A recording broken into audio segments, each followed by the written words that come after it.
फरवरी दिन शुक्रवार, हिंदी तिथि अमावस्या। और आइए बात करते हैं आज के मुख्य समाचार में देश भर की तमाम बड़ी खबरों पर नजर डालते हैं। देखिए, एक तो आज वैलेंटाइंस वीक का चॉकलेट डे है। आप सभी को हैप्पी चॉकलेट डे। और आज से ही कुछ व्रत पर्व त्योहार भी शुरू होने जा रहे हैं। एक तो आज 9 तारीख को मौनी अमावस्या है, फिर कल 10 तारीख से गुप्त नवरात्रि शुरू होगी और 14 तारीख को बसंत पंचमी का पर्व भी मनाया जाएगा। माघ महीने के कृष्ण पक्ष की आने वाली अमावस्या जो होती है उसे माघ अमावस्या या मौनी अमावस्या कहा जाता है। इस बार मौनी अमावस्या पर विशेष महासंयोग भी बन रहा है। आज के दिन दोस्तों स्नान दान का विशेष महत्व होता है। आपको भी कुछ न कुछ दान करना चाहिए। और आज के दिन कुछ लोग मौन व्रत भी करते हैं। मौनी अमावस्या पर पितृदोष से मुक्ति पाने के लिए आपको पितरों के लिए पूजा भी करनी चाहिए। और वहीं कल फिर 10 तारीख से गुप्त नवरात्र शुरू होंगे, धनिष्ठा नक्षत्र और वरियान योग के शुभ संयोग में। और दोस्तों इस नवरात्रि से अयोध्या में भगवान श्री राम के पूजन, श्रृंगार और भोग में भी बदलाव किया गया। 56 भोग में सात्विक आदिवासी भोजन भी शामिल होगा। पुजारियों के लिए ड्रेस कोड भी बदला जाएगा। तो चलिए प्रभु श्री राम का नाम लेते हुए आगे बढ़ते हैं खबरों में। आप भी जय श्री राम नीचे कमेंट बॉक्स में लिख दीजिए और वीडियो को लाइक कर दीजिए श्री राम के लिए। तो देखिए, पहले बड़ी शानदार खबर आ रही है। बैंक लोन महंगे नहीं होंगे, यानी कि आपके लोन की ईएमआई भी नहीं बढ़ेगी। आरबीआई ने एमपीसी की बैठक की जिसमें लगातार छठी बार ब्याज दरों में कोई बदलाव नहीं किया। रेपो रेट 6.5% पर बरकरार रखी गई। और वहीं दोस्तों इस बैठक में रिजर्व बैंक ऑफ इंडिया की तरफ से कुछ बड़े फैसले लिए गए। एक तो आरबीआई पॉलिसी में यह बदलाव किया गया कि अब ऑफलाइन भी इस्तेमाल कर सकेंगे डिजिटल करेंसी को। जो रिजर्व बैंक ई-रूपीज लागू करने जा रहा है ना, उसके द्वारा अब ऑफलाइन ट्रांजेक्शन भी किए जा सकेंगे। डिजिटल पेमेंट को सुरक्षित करने के लिए आरबीआई की तरफ से ये नया प्लान बनाया गया एमपीसी मीटिंग में। और वहीं एक अच्छा फैसला ये भी लिया गया, बैंक लोन लेने वाले ग्राहकों के लिए आरबीआई ने बड़ा कदम उठाया है। बैंकों के लिए ग्राहकों को अब ये स्टेटमेंट देना भी अनिवार्य होगा। जी हाँ, बैंक लोन को लेकर नया नियम लागू हो चुका है। ध्यान से समझिए क्या अपडेट है। दरअसल नया स्टेटमेंट होगा जिसका नाम है KFS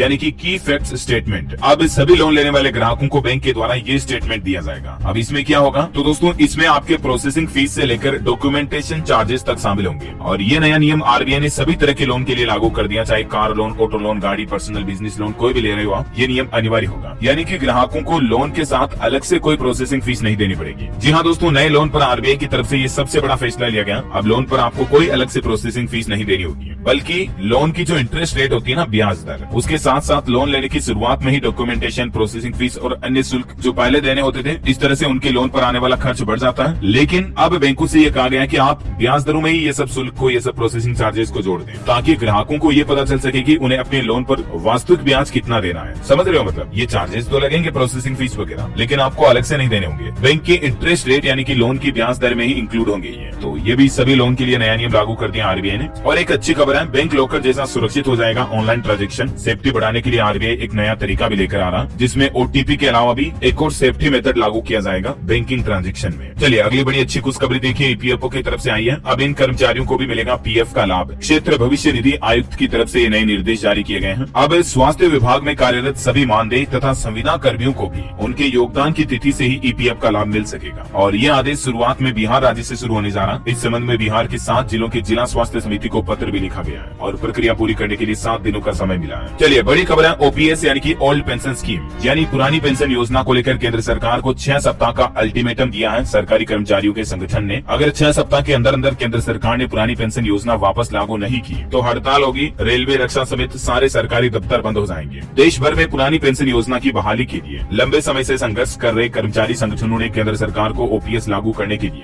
ये 6 सप्ताह का अल्टीमेटम जारी कर दिया है। उसके बाद देश भर में अनिश्चितकालीन हड़ताल शुरू करने की चेतावनी भी दी है। और देखिए आप, मिर्जापुर में भी कर्मचारियों ने पुरानी पेंशन बहाली को लेकर हुंकार भरी। 16 तारीख को राष्ट्रव्यापी हड़ताल का ऐलान भी किया है और भी बकाया डीए-डीआर वगैरह की मांग को लेकर। और वहीं आपको बता होगा आजकल किसान भाई लोग भी वापस दिल्ली चलो अभियान के तहत आंदोलन कर रहे थे। तो फिलहाल एक राहत भरी खबर है, दिल्ली नोएडा बॉर्डर से किसानों को हटा दिया गया। सरकार को 7 दिन का समय दिया किसानों ने। पुलिस कमिश्नर बोले कि मांगों के लिए हाई लेवल कमेटी का गठन किया गया। बाकी मतलब देख सकते हैं ये तस्वीरें आप, कितनी भीड़ लग गई थी, ट्रैफिक जाम हो गया था, सड़कों पर उतर आए हजारों अन्नदाता। किसानों की दिल्ली कूच के चलते सभी बॉर्डर रोड पर गहमागहमी नजर आई और ट्रैफिक जाम लग गया। चलिए दोस्तों अगली बड़ी खबर देखिए, इंडियन इकोनॉमी यानी कि भारतीय अर्थव्यवस्था पर 59 पेज का श्वेत पत्र लोकसभा में पेश किया गया। देश की वित्त मंत्री निर्मला सीतारमण ने ये पेश करते हुए पुरानी यूपीए सरकार के 15 घोटाले भी गिनाए और साल 2027 तक दुनिया की तीसरी सबसे बड़ी अर्थव्यवस्था भारत को बनाने का दावा भी किया। वित्त मंत्री ने ने लोकसभा में श्वेत पत्र पेश किया जिसमें कोयला, 2G स्पेक्ट्रम घोटाले, कॉमनवेल्थ घोटाले का जिक्र किया गया। लिखा कि यूपीए सरकार आर्थिक मैनेजमेंट में फेल रही। और वहीं सरकार ने रेलवे जॉब्स को लेकर भी आंकड़े गिनाए। पिछले 5 सालों में रेलवे ने 3 लाख से भी ज्यादा नौकरियां दी। पारदर्शी एवं व्यवस्थित हुई रोजगार देने की प्रक्रिया। चलिए अगली खबर देखिए दोस्तों। व्हील चेयर में आए मनमोहन सिंह को विदाई देते हुए प्रधानमंत्री नरेंद्र मोदी भावुक हो गए और उनकी तारीफ करते हुए कई बातें कही। उन्होंने कहा कि लोकतंत्र के प्रति मनमोहन सिंह की प्रतिबद्धता प्रेरणादायी है। भारत के पूर्व पीएम की जमकर तारीफ की मोदी ने।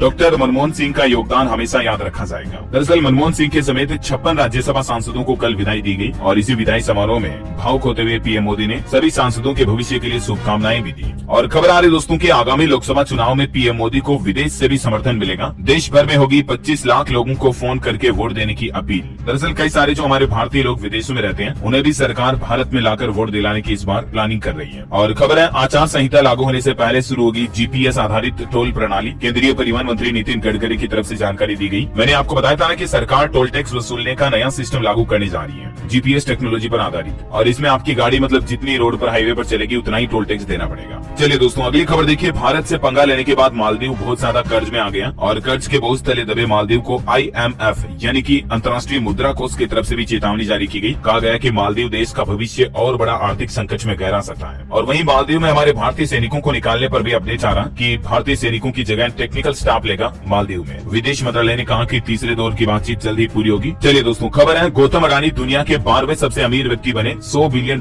क्लब में इनकी वापसी हुई है। बिलियनर्स की लिस्ट में 12वें नंबर पर पहुंच चुके हैं। मुकेश अंबानी दुनिया के 11वें सबसे अमीर है। ये कुछ टॉप 10 अमीरों की लिस्ट भी आप देख सकते हैं। और खबर है गुरु श्रील प्रभुपाद की 150वीं जयंती पर राजधानी दिल्ली के भारत मंडपम में कार्यक्रम का आयोजन हुआ। पीएम मोदी बोले कि भव्य राम मंदिर का सपना पूरा हुआ। युवा स्पिरिचुअलिटी और स्टार्टअप एक साथ में देख रहे हैं। और वहीं देखिए संसद में भी पीएम मोदी बोले कि प्रार्थना करता हूं कांग्रेस 40 सीटें बचा ले। कहा कि कमांडर नहीं है तो खड़गे जी खुलकर बोल रहे हैं युवराज का स्टार्टअप लॉन्च ही नहीं हो रहा है। आजकल लोकसभा चुनाव से पहले काफी पक्ष विपक्ष के तंज कसे जा रहे हैं एक दूसरे की राजनीतिक पार्टियों पर। और वहीं पीएम मोदी 16 तारीख से हरियाणा से लोकसभा चुनाव प्रचार का आगाज करेंगे। 16 तारीख को रेवाड़ी में एम्स का शिलान्यास भी करेंगे। 2014 में भी रेवाड़ी से ही उन्होंने कैंपेन की शुरुआत की थी। शायद इसीलिए पीएम मोदी सबसे पहले चुनावी रैली को यहाँ लकी मानते हैं। इस बार भी यहीं से शुरू करेंगे। और इससे पहले पीएम मोदी ने देश को एक बड़ा तोहफा ये भी दिया। देखिए राजस्थान समेत 6 राज्यों की चांदी हुई। मोदी कैबिनेट में 12,343 करोड़ की रेल परियोजनाओं को मंजूरी मिल चुकी है। 3 और बड़े फैसले भी लिए गए। पीएम मोदी की कैबिनेट बैठक हुई ये लोकसभा चुनाव की तैयारियों से पहले और इस दौरान रेलवे, मोबाइल सर्विस, स्पेक्ट्रम समेत कई क्षेत्रों के बड़े बड़े फैसले लिए गए। 6 तो रेल परियोजनाओं को कैबिनेट की मंजूरी मिली है। और ये रेल परियोजनाएं किन किन राज्यों में डेवलप होगी देख सकते हैं आप। राजस्थान, असम, तेलंगाना, गुजरात, आंध्र प्रदेश और नागालैंड के 18 जिलों में इन योजनाओं के तहत लगभग देश भर में 1020 किलोमीटर का रेलवे ट्रैक बनाया जाएगा। और वहीं स्पेक्ट्रम वगैरह को लेकर भी फैसला लिया गया, आगे बताऊंगा मैं आपको। फिलहाल देखिए अगली खबर। टाटा कंपनी ने लॉन्च की देश की पहली ऑटोमेटिक सीएनजी कार। कीमत इसकी लगभग 8 लाख रुपए रहेगी शुरुआती कीमत। टाटा टियागो मॉडल लॉन्च किया ये। सीएनजी में 28 किलोमीटर का माइलेज मिलेगा। चलिए दोस्तों बैंकिंग न्यूज से खबर है। इंडसइंड बैंक में एफडी पर अब आपको ज्यादा ब्याज मिलेगा। बैंक की तरफ से फिक्स डिपॉजिट की ब्याज दरों में बदलाव किया गया। अब 8.25% तक सालाना रिटर्न मिलेगा। अलग अलग दिनों के लिए ये नए एफडी रेट्स क्या होंगी जानकारी आप देख सकते हैं स्क्रीन पर। और वहीं देखिए बड़ी खबर उत्तराखंड के हल्द्वानी में अवैध मदरसे को बुलडोजर से गिराया गया तो उसमें काफी विरोध खड़ा हो गया। विरोध में पथराव और आगजनी भी हुई। एसडीएम और पुलिस वाले भी कई घायल हो गए। इलाके में कर्फ्यू लगा दिया गया पूरा। हालांकि सरकार का कहना है कि कोर्ट के आदेश के बाद ये अतिक्रमण हटाया गया। मुख्यमंत्री पुष्कर सिंह धामी खुद बोले। और हल्द्वानी में ये बवाल मचने के बाद देहरादून में मुख्यमंत्री ने आपातकालीन बैठक भी बुलाई। शहर भर में कर्फ्यू लग चुका है। देखते ही गोली मारने का आदेश भी जारी कर दिया है जिला प्रशासन ने। चलिए दोस्तों अगली खबर देखिए। आरबीआई की जो एमपीसी बैठक हुई उसमें आरबीआई ने ये भी बताया कि पेटीएम पर एक्शन क्यों लिया गया। आरबीआई का कहना है कि हमने कंपनी को वक्त दिया था सुधरने के लिए लेकिन कंपनी ने कोई सुधार नहीं किया और जो परेशान यूजर्स हैं उनको भी जवाब देंगे। आरबीआई का कहना है कि अगले 1 सप्ताह में सभी सवाल जवाब जारी करेंगे। ऐसा चलिए खबर है बिहार के मुख्यमंत्री नीतीश कुमार पटना लौटे। फ्लोर टेस्ट पर बोले कि चिंता मत करिए सरकार में सब कुछ ठीक ठाक है। और बाकी इससे पहले आपको पता होगा दिल्ली में पीएम मोदी अमित शाह से मिलने गए थे वो। अच्छा खबर देखिए राजधानी दिल्ली में विश्व पुस्तक मेले 2024 का आयोजन हो चुका है। 9 दिन तक पाठक उठा सकेंगे लुत्फ। बहुभाषी भारत एक जीवंत परंपरा इस बार की थीम ये रखी गई है बुक फेयर की। कल 10 फरवरी से ये पुस्तक मेले का आयोजन शुरू हो जाएगा जो 18 फरवरी तक चलेगा। अच्छा इस बार पुस्तक मेले में युवाओं के लिए एक अच्छी खबर ये है दोस्तों की मुफ्त में किताबें डाउनलोड कर सकेंगे। बुक फेयर में नेशनल डिजिटल लाइब्रेरी भी लॉन्च की जाएगी 10 तारीख तारीख को, जिसमें आप अपने मोबाइल पर ही डिजिटली ई बुक्स पढ़ पाएंगे, है ना। और चलिए दोस्तों अगला अपडेट देखिए। म्यांमार में जो अभी हिंसा चल रही है, इस बीच सरकार ने फैसला लिया,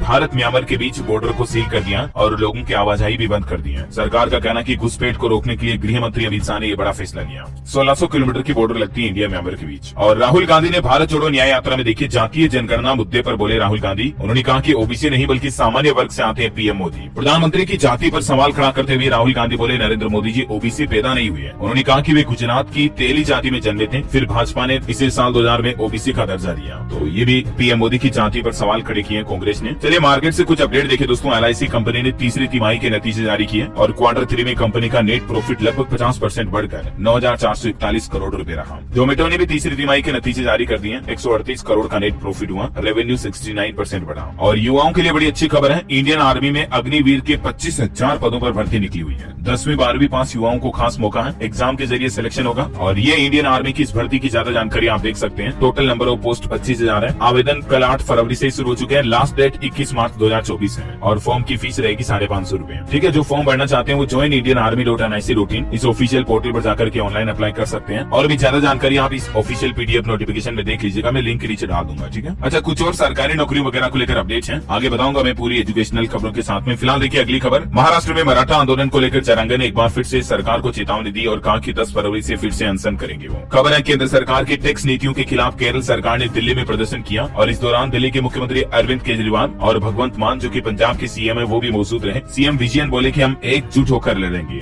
विपक्ष पूरा एक साथ खड़ा हो गया भाजपा से लड़ने के लिए। मतलब इधर दिल्ली की आम आदमी पार्टी बोली कि ईडी का जल बोर्ड घोटाले का दावा झूठा है, मानहानि का केस करेंगे क्योंकि छापेमारी में न तो सबूत मिले न ही 1 रुपया भी। और वही खबर है दोस्तों, स्विट्जरलैंड के फ्रेंडशिप एम्बेसडर बने नीरज चोपड़ा। जंग फ्राउजोक में मशहूर आइस पैलेस में लगाई गई उनकी पट्टी का चैंपियंस बोले कि सपने में भी नहीं सोचा था ये सम्मान मिलेगा उन्हें। और खबर है दोस्तों, आज 9 फरवरी को छत्तीसगढ़ राज्य सरकार अपना बजट पेश करेगी। इस बजट में चौड़ी सड़कें, नए ओवरब्रिज, तहसील भवन समेत शहरों को संवारने के लिए छत्तीसगढ़ की विष्णुदेव साय सरकार कई बड़े फैसले ले सकती है। देखते हैं बजट के क्या अपडेट आते हैं, मैं आपको बता दूंगा। और कल वैसे आपको बताऊंगा राजस्थान राज्य का बजट भी आ गया था, उसके भी कुछ हाइलाइट्स मैं आपको आगे बताऊंगा। फिलहाल देखिए अगली खबर। तमिलनाडु में प्रतिष्ठानों और दुकानों पर तमिल भाषा में अब आपको बोर्ड लिखे हुए दिखेंगे। अपील के बाद प्रक्रिया शुरू हुई। तमिलनाडु राज्य सरकार ने पूरे राज्य में यह आदेश जारी कर दिया, दुकानों पर अब अंग्रेजी के साथ साथ तमिल भाषा में भी शाइन बोर्ड पर नाम वगैरह लिखे होंगे। और वही खबर है, बिहार के इन 6 शहरों में चलेगी चमचमाती इलेक्ट्रिक बसें। और वहीं भागलपुर में एक नई चार्जिंग स्टेशन का निर्माण काम भी जल्दी शुरू होगा। और बाकी बिहार के कौन कौन से जिलों में ये इलेक्ट्रिक बसें चलाई जाएगी देख सकते हैं आप। भागलपुर, पटना, गया, मुजफ्फरपुर, दरभंगा और पूर्णिया में 400 इलेक्ट्रिक बसों को चलाने की योजना तैयार कर लिया बिहार सरकार ने। बताया जा रहा है कि अप्रैल महीने से ही केंद्र सरकार की ओर से राज्य को इलेक्ट्रिक बसें भी दी जाने लगेगी। और वही खबर है दोस्तों, कल राजधानी दिल्ली में एक मेट्रो स्टेशन पर बड़ा हादसा हो गया। गोकुलपुरी मेट्रो स्टेशन पर एक स्लेब का हिस्सा ढह गया जिसमें एक व्यक्ति की मलबे में दबकर जान चली गई। मृतक के परिवारजनों को 15 लाख रुपए का मुआवजा देने की भी घोषणा की है दिल्ली सरकार ने। और इस संबंध में कार्रवाई करते हुए 2 डीएमसी अधिकारियों को भी निलंबित किया गया। और मध्य प्रदेश के हरदा में 2 दिन पहले पटाखा फैक्ट्री में जो एक हादसा हुआ था जिसमें लगभग 12 लोगों की मौत हो गई थी, उसके बाद अब देखिए एमपी सरकार ने एक्शन लेते हुए वहाँ के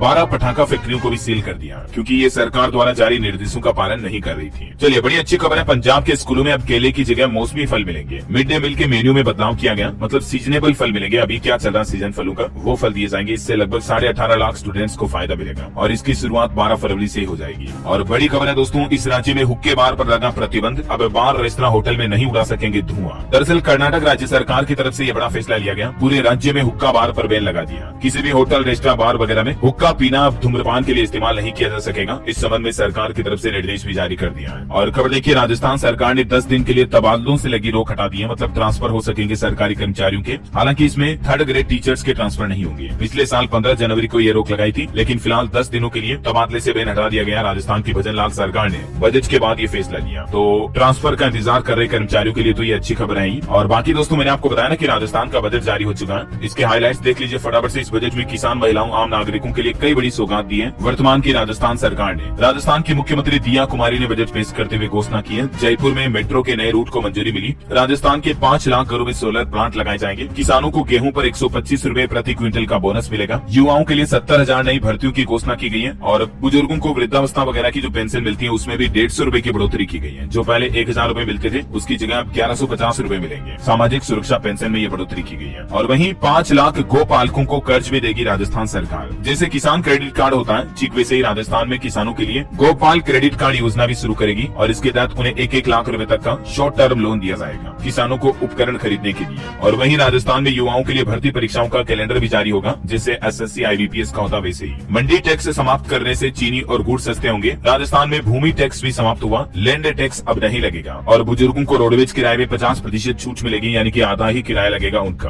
बेटी पैदा होने पर 1 लाख रुपए का सेविंग बोर्ड भी मिलेगा गरीब महिलाओं को और सोलर पैनल लगाए जाएंगे, जिससे लगभग 300 यूनिट तक बिजली फ्री मिलेगी। राजस्थान में लगभग 5 लाख परिवारों को इस योजना से हर महीने फ्री बिजली का फायदा मिलेगा। ये राजस्थान राज्य का अब तक का सबसे बड़ा अनुपूरक बजट रहा, जिसमें महिलाओं, बच्चों समेत सभी क्षेत्र के लोगों के। फ्रांस की नौसेना के बीच 17वीं स्टाफ की बातचीत हुई, समुद्री सुरक्षा और प्रशिक्षण को लेकर चर्चा हुई। और खबर है, सरकार ने आंकड़े जारी करते हुए बताया कि पेट्रोल में एथेनॉल मिश्रण से सरकार ने 24,000 करोड़ रुपए बचाए और गन्ना किसानों को भी इससे फायदा मिलेगा। केंद्रीय मंत्री ने लोकसभा में इस बात की जानकारी दी। और वहीं देखिए, पीएम मोदी ने सिरिल प्रभुपाद की 150वीं जयंती के मौके पर एक स्मारक डाक टिकट और सिक्का भी जारी किया। चलिए अगली बड़ी एक घातक रिपोर्ट सामने आ रही है दोस्तों। देखिए, सिगरेट का जो बट होता है ना, पिछला सिगरेट खत्म होने के बाद जो उसे वेस्टेज में फेंक देते हैं, सिर्फ उससे हर साल 3.5 लाख टन कचरा इकट्ठा हो रहा है, जिसे नदियों में बहा दिया जाता है और उससे समुद्र भी दूषित हो रहे हैं, क्योंकि इनमें कई तरह के घातक केमिकल्स भी लगे होते हैं। और ये गैर बायोडिग्रेडेबल कूड़े का एक अनुमान है कि करीब दुनिया भर में वैश्विक स्तर पर फेंके गए 40% सिगरेट बट्स जो है वो नदियों और समुद्रों में मिल रहे हैं, जो कि मछली, पक्षी, व्हेल समेत कई समुद्री प्रजातियों को गंभीर नुकसान भी पहुंचाते हैं। अब जरा सोचिए, एक छोटी सी सिगरेट बड़े लेवल पर कितना बड़ा इम्पैक्ट डालती है। वो कहते हैं ना, बूंद बूंद से घड़ा भरता है। हर साल इधर उधर जो रोडों पर भी सिगरेट के बट्स फेंक दिए जाते हैं, वो भी बारिश में बहाकर एटलीस्ट नदियों में पहुंच जाते हैं और वहां से समुद्र तक। बाकी आप समझ सकते हैं, इसलिए जीवन में सिगरेट नहीं पीनी चाहिए। बहरहाल दोस्तों, खबरों में आगे बढ़े और कुछ और वातावरण और काम की इन्फॉर्मेशन न्यूज अभी देखेंगे, लेकिन इससे पहले आज के मौसम समाचार पर नजर डाल लेते हैं। देखिए, पहाड़ी राज्यों पर बर्फबारी जारी है, जिसके चलते शीतलहर का डबल अटैक देखा जा रहा है। राजधानी दिल्ली में ठिठुरन वाली ठंड वापस शुरू हो गई। हालांकि अभी भी कई राज्यों में मौसम विभाग ने बारिश की चेतावनी जारी कर रखी है। राजस्थान समेत 4 राज्यों में कड़ाके की ठंड पड़ेगी वापस। हरियाणा के करनाल में तापमान 4 डिग्री तक पहुंच चुका है। MP, यूपी में भी 3 दिन सर्दी का माहौल रहेगा, फिर बारिश भी होगी वापस। मध्य प्रदेश में 3 दिन ठंड रहेगी, उसके बाद फिर बूंदाबांदी की चेतावनी भी है। पंजाब, हरियाणा में भी कोल्ड वेव का अलर्ट जारी किया। अगले 24 घंटे शीतलहर से बचने की चेतावनी है। स्काई मेड वेदर की रिपोर्ट के मुताबिक अगले 24 घंटों के दौरान मौसम की संभावित गतिविधियां क्या रह सकती है, जिसकी जानकारी भी आप देख सकते हैं। और वहीं दोस्तों, सराफा बाजार पर नजर डालें तो आज के सोने चांदी के भाव में देखिए, सोने में 70 रुपए की गिरावट आई, चांदी में कोई बदलाव नहीं हुआ। दिल्ली सराफा बाजार में सोने का दाम 70 रुपए कम होकर 63,300 रुपए प्रति 10 ग्राम चल रहा, जबकि चांदी 74,600 प्रति किलोग्राम पर स्थिर रही। ओके, और चलिए आगे बढ़ते हैं खबरों में। देखिए, दूरसंचार सेवाओं के लिए स्पेक्ट्रम नीलामी पर भी केंद्रीय कैबिनेट की मुहर लग चुकी है और जल्द ही आपको भारत में 5G के साथ साथ 6G डेवलपमेंट भी देखने को मिलेगा। मैंने आपको बताया था ना शुरुआत में कि पीएम मोदी की कैबिनेट बैठक हुई, जिसमें PMMKSY योजना, स्पेक्ट्रम नीलामी समेत कई सारे बड़े फैसले लिए गए और रेल डेवलपमेंट वगैरह को भी मंजूरी मिली है। और खबर देखिए, साल 2024 के अंत तक उत्तर प्रदेश के जेवर में भी अंतर्राष्ट्रीय हवाई अड्डा बनकर तैयार हो जाएगा। विमानन मंत्री ने पार्लियामेंट के लाइव सेशन में ये बात की जानकारी दी। और वहीं दोस्तों, यूपी से सरकारी कर्मचारियों के लिए भी एक बड़ी खबर आ रही है। रोडवेज कर्मचारियों का DA यानी कि महंगाई भत्ता 10% बढ़ चुका है। हर कर्मचारी को 3 से 15,000 रुपए तक का फायदा होगा इससे। अभी तक महंगाई भत्ता जो 28% मिल रहा था, वो सीधा बढ़कर 38% कर दिया, 38%। और इस बढ़ोतरी से राज्य के लगभग 12,000 से भी ज्यादा रोडवेज कर्मचारियों को फायदा मिलेगा। और बड़ी अच्छी खबर आ रही है दोस्तों, भारतीय अंतरिक्ष एजेंसी इसरो इनसेट 3DS उपग्रह श्रीहरिकोटा से उड़ान भरने के लिए तैयार है। लॉन्च करने जा रही इसरो ये नया सैटेलाइट 17 फरवरी को शाम के समय इसका प्रक्षेपण होगा। और नासा से भी एक अपडेट आ रहा है। नासा ने पेस सैटेलाइट लॉन्च किया, जो कि तूफान और मौसम के अन्य पूर्वानुमानों को बेहतर बनाने में मदद करेगा। और वैसे दोस्तों, इस तरह का एक नया फीचर गूगल मैप पर भी जुड़ चुका है। अब आप गूगल मैप के जरिए भी मौसम और एयर क्वालिटी की डिटेल चेक कर पाएंगे, अलग अलग लोकेशन की। गूगल कंपनी की तरफ से नया AI फीचर जोड़ा गया है। चलिए अगली खबर देखिए, छत्तीसगढ़ में अब शिक्षा विभाग के हवाले स्वामी आत्मानंद स्कूल सौंप दिए गए हैं। इन स्कूलों की संचालन समितियां खत्म की जाएगी। 800 करोड़ का घपला सामने आने के बाद छत्तीसगढ़ सरकार ने ये बड़ा फैसला लिया। चलिए खबर है, व्यावसायिक शिक्षा और कौशल विकास के माध्यम से साल 2023-24 में अब तक 66,000 युवाओं को रोजगार मिला। उत्तर प्रदेश के राज्य मंत्री की तरफ से ये बात की जानकारी दी गई विधानसभा में। और वहीं यूपी में बिजली विभाग की तरफ से एक बड़ा फैसला लिया गया। अब 5,000 का बिजली बिल बकाया होते ही आपके घर की लाइट काट दी जाएगी, यानी कि कनेक्शन कट कर दिया जाएगा। इसलिए समय पर अपना बिजली बिल भुगतान करें। और वहीं देखिए, बड़ी खबर, राजस्थान में लव मैरिज करने वाले कपल को अब टेंशन नहीं रहेगी। वैलेंटाइंस वीक के बीच राजस्थान सरकार ने एक नया फैसला लिया। पुलिस सुरक्षा देगी लव मैरिज करने वालों को और इसके लिए एक हेल्पलाइन नंबर भी जारी किया गया। राज्य स्तर पर यह नंबर आप स्क्रीन पर देख सकते हैं। शिकायतकर्ता इस नंबर पर संपर्क कर सकते हैं। व्हाट्सएप के जरिए कपल भी पुलिस से संपर्क कर सकते हैं, इसके लिए भी हेल्पलाइन नंबर आप देख सकते हैं। कई बार होता ना कि अलग अलग जाति के अगर लड़का लड़की शादी कर रहे तो समाज के कुछ लोग विरोध करते हैं, तो अब परेशान नहीं कर सकेंगे परिवारजन और जाति समाज के लोग। हालांकि कोई भी लड़का लड़की घर से अगर भागने का प्लान कर रहे हैं तो उससे पहले प्लीज एक बार अपने माँ बाप के बारे में भी सोच लिया करो, क्योंकि प्यार एक दिन की चांदनी की तरह होता है, फिर अंधेरी रात।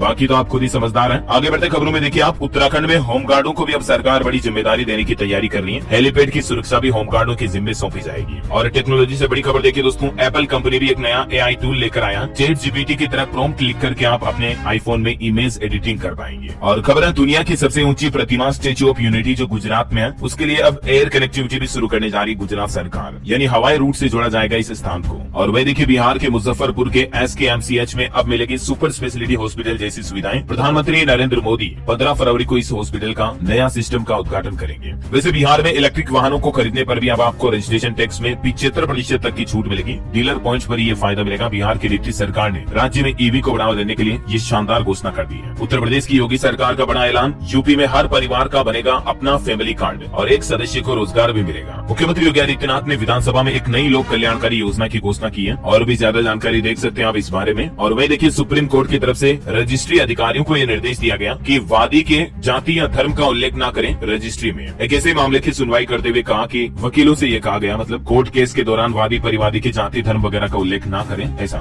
और दिल्ली में देखिए दोस्तों, आम लोगों को गाड़ी के लिए अब 0001 नंबर ये नहीं मिलेगा, क्योंकि ये नंबर अब सरकारी अधिकारियों के लिए रिजर्व रहेगा। वैसे कुछ इस तरह के जो VIP नंबर होते हैं इन्हें खरीदना पड़ता है, इनकी बोली लगती है, ये सबसे महंगे नंबर होते हैं। और खबर है राजस्थान में अब हर बुधवार और शनिवार को आयोजित होंगे हेल्थ मेले। आयुष्मान भव अभियान के तहत रोगियों को मिलेगी निःशुल्क दवा और जांच सुविधाएं भी। बजट के बाद राजस्थान की भजनलाल सरकार की तरफ से ये कुछ बड़े ऐलान किए गए और राजस्थान में 50,000 शिक्षकों के प्रमोशन की राह भी खुल चुकी है। शिक्षा विभाग की भर्ती में सभी पेपर में 40% अंक की बाध्यता को भी खत्म कर दिया गया। वरिष्ठ अध्यापक से व्याख्याता के पद पर 4 साल से अटकी पदोन्नति का अभी रास्ता साफ हो गया। चलिए खबर है छत्तीसगढ़ में प्रति व्यक्ति आय 1,47,000 पहुंच चुकी है। GDP 6.56%, जो कि देश की GDP से 0.76% कम है। वित्त मंत्री की तरफ से छत्तीसगढ़ राज्य की आर्थिक सर्वेक्षण रिपोर्ट पेश की गई। और वहीं देखिए छत्तीसगढ़ में सरकार ने 2020 में लिए गए सभी फैसले निरस्त कर दिए। मुख्यमंत्री विष्णुदेव साय बोले कि कोल परिवहन व उसके परमिट की प्रक्रिया फिर से ऑनलाइन होगी। उत्तर प्रदेश में वाराणसी ज्ञानव्यापी मामले पर खबर आ रही कि व्यास के तहखाने में पूजा जारी रहेगी। अंजुमन इंतजामिया कमेटी की याचिका पर कोर्ट ने तुरंत सुनवाई करने से इनकार कर दिया। अब 15 फरवरी को होगी अगली हियरिंग। और वहीं खबर है कि ज्ञानव्यापी में मस्जिद बनने के बाद भी 200 साल तक पूजा चालू रही। ASI को मिले 93 सिक्के दे रहे हैं इस बात की गवाही। ये 1800 से लेकर सन 1957 तक के सिक्के हैं जो ज्ञानव्यापी के परिसर में पाए गए। और खबर है उत्तर प्रदेश गोरखपुर में जल्द शुरू होगा CBG का कमर्शियल उत्पादन। बायोफ्यूल कॉम्प्लेक्स में चल रहा ट्रायल मुख्यमंत्री योगी आदित्यनाथ ने साल 2019 में इसका शिलान्यास किया था। बड़ी खबर देखिए बिहार में TRE1 में चयनित टीचरों के लिए शिक्षा विभाग का आदेश। इस्तीफा मंजूर होने के बाद ही दूसरे चरण में देंगे योगदान। सभी DEO को इस संबंध में सरकार ने पत्र भी लिखा है, ये देख सकते हैं लेटर भी आप। और खबर है बिहार में सितंबर तक स्कूलों में नहीं बढ़े स्टूडेंट्स तो तालेबंदी कर दी जाएगी, मतलब स्कूलों पर ताला लगा दिया जाएगा। बिहार के शिक्षा सचिव KK पाठक की तरफ से सभी जिलों के DEO को ये नया टास्क दिया कि स्कूल प्रचार प्रसार करें, एजुकेशन को बढ़ावा दें, स्टूडेंट की संख्या बढ़ाएं। ऐसे बिहार के जिन स्कूलों में छात्रों की संख्या नामात्र की है उन स्कूलों को बंद कर दिया जाएगा और वहाँ तैनात टीचरों की दूसरे स्कूलों में तैनाती की जाएगी। ये मतलब बिहार शिक्षा विभाग की तरफ से कड़ा आदेश जारी किया है। चलिए खबर देखिए हरियाणा में लॉ एंड ऑर्डर को लेकर हरियाणा के मुख्यमंत्री मनोहर लाल और गृह मंत्री अनिल विज के बीच चर्चा हुई। गृह मंत्री बोले कि किसान आंदोलन पर बात हुई, पंजाब ने हमें कोई इंटीमेशन नहीं दिया। और पंजाब राज्य में भी सरकार ने एक नया आदेश जारी किया है। लोकसभा चुनाव में 95 लाख खर्च कर पाएंगे चुनावी उम्मीदवार। निर्वाचन आयोग की तरफ से उम्मीदवारों के खर्च की सीमा भी तय की, इस संबंध में आदेश जारी हो चुका है। और पंजाब के गोविंदवाला थर्मल प्लांट पर भी अच्छी खबर आ रही कि जून में शुरू हो जाएगा ये। पंजाब सरकार तैयारी में जुटी। मुख्यमंत्री भगवंत मान 11 फरवरी को लोगों को समर्पित करेंगे। अब राज्य में बिजली का संकट खत्म होगा पंजाब में, क्योंकि नया ये थर्मल पावर प्लांट शुरू हो जाएगा। और पंजाब में रजिस्ट्री से एनओसी खत्म करने पर भी मुख्यमंत्री भगवंत मान ने मीटिंग की। मान बोले कि अवैध कॉलोनियां काटने वाले मामलों को लेकर विधानसभा सेशन में सख्त कानून भी लाएंगे। और खेल समाचार पर खबर देखिए दोस्तों, अंडर-19 वर्ल्ड कप ऑस्ट्रेलिया ने पाकिस्तान की उम्मीदें तोड़ी। आखिरी विकेट की साझेदारी से फाइनल में पहुंचा कंगारू। 11 फरवरी को भारत से खिताबी मुकाबला होगा ऑस्ट्रेलिया का। बेनोनी में खेला जाएगा ये मुकाबला। चलिए कुछ एजुकेशनल खबरें देख लेते हैं। देखिए SSC ने एग्जाम कैलेंडर 2024-25 जारी कर दिया। SSC, CGL, CHSL समेत सभी परीक्षाओं के शेड्यूल आप ऑफिशियल पोर्टल पर चेक कर लीजिएगा। वही खबर है सरकारी नौकरी को लेकर BPSC टीचर भर्ती थर्ड फेज के लिए 10 फरवरी से आवेदन शुरू होंगे। 78,000 वैकेंसी इसमें। एज लिमिट 42 साल। लास्ट डेट इसकी 23 फरवरी है। आवेदन 10 फरवरी से शुरू होंगे। ठीक है। और दिल्ली में देखिए DSSB में 1896 पदों पर भर्ती निकली हुई है। अधिकतम आयु 35 साल। ऑफिशियल पोर्टल इसका ये है, इसके जरिए उम्मीदवार आवेदन कर सकते हैं। 13 फरवरी से इसके लिए फॉर्म भरना शुरू होंगे और 13 मार्च इसकी लास्ट डेट रहेगी। फीस 100 रुपए है। और उत्तर प्रदेश की पुलिस कांस्टेबल परीक्षा पर भी खबर आ रही दोस्तों की इस एग्जाम में 0.5 अंक की नेगेटिव मार्किंग होगी। 48 लाख उम्मीदवारों के लिए सैंपल OMR सीट भी जारी हुई है, जो आप ऑफिशियल पोर्टल से डाउनलोड करके चेक कर लीजिएगा एग्जाम देने जाने से पहले। ठीक है, ये देख सकते हैं आप सैंपल OMR सीट भी। और खबर है राजस्थान में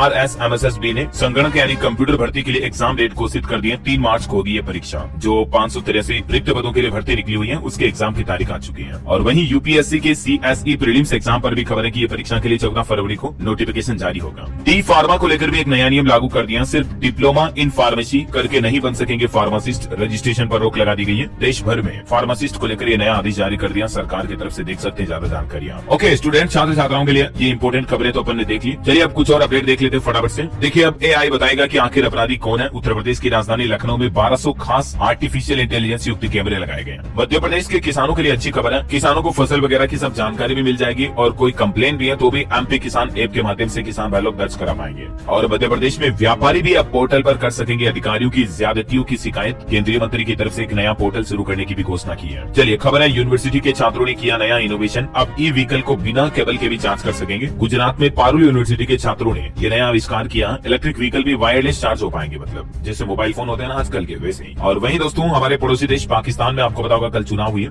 उनकी सीटों के अब तक के नतीजे हैं। 138 सीटों के रुझान में इमरान समर्थक 80 पर आगे चल रहे हैं। और खबर देखिए आप, कोरोना पॉजिटिव हुए मिचेल मार्श क्रिकेटर फिर भी वेस्ट इंडीज के खिलाफ पहला T20 खेलेंगे। कैमरन ग्रीन ने संक्रमित होकर खेला था वनडे। और बॉलीवुड से खबर देखिए, कॉमेडियन कपिल शर्मा पहुंचे ईडी के पास। कार डिजाइनर दिलीप छाबड़िया के खिलाफ धोखाधड़ी का आरोप लगाया उन्होंने। और खबर है उत्तराखंड विधानसभा में जो यूसीसी बिल पास हुआ उसके बाद मुख्यमंत्री बोले कि लिव इन में रहने के लिए रजिस्ट्रेशन जरूरी होगा। ऐसा नहीं करने पर 6 महीने की सजा होगी। और लिव इन में जन्मे बच्चों को भी कानूनी अधिकार मिलेगा। ब्रेकअप करने पर लड़की मांग सकेगी मेंटेनेंस। बिना रजिस्ट्रेशन अगर लिव इन में साथ रहे तो कपल को जोड़े को 6 साल की जेल की सजा भी होगी। ऐसे कई महत्वपूर्ण कानून जो है यूसीसी यूनिफॉर्म सिविल कोड में लागू किए गए। मैंने आपको डिटेल जानकारी पहले भी बताई थी DLS न्यूज पर, राइट। और वहीं दोस्तों सुप्रीम कोर्ट ने SC/ST रिजर्वेशन रिव्यू पर अपना फैसला सुरक्षित रख लिया है। सुनवाई के दौरान कोर्ट ने कहा कि राज्य सिलेक्टिव नहीं हो सकते हैं, इससे तुष्टीकरण को बढ़ावा मिलेगा। और चलिए अंत में आज के राशिफल पर नजर डाल लेते हैं। देखिए मेष और सिंह राशि के लोगों को नौकरी में तरक्की मिलेगी। तुला राशि वालों को आज रुका हुआ पैसा मिलने के योग बन रहे हैं। कर्क राशि के लोग अपने लक्ष्य पर ध्यान दें और कन्या राशि के लोग अपनी गलतफहमियां दूर करें तो बेहतर होगा।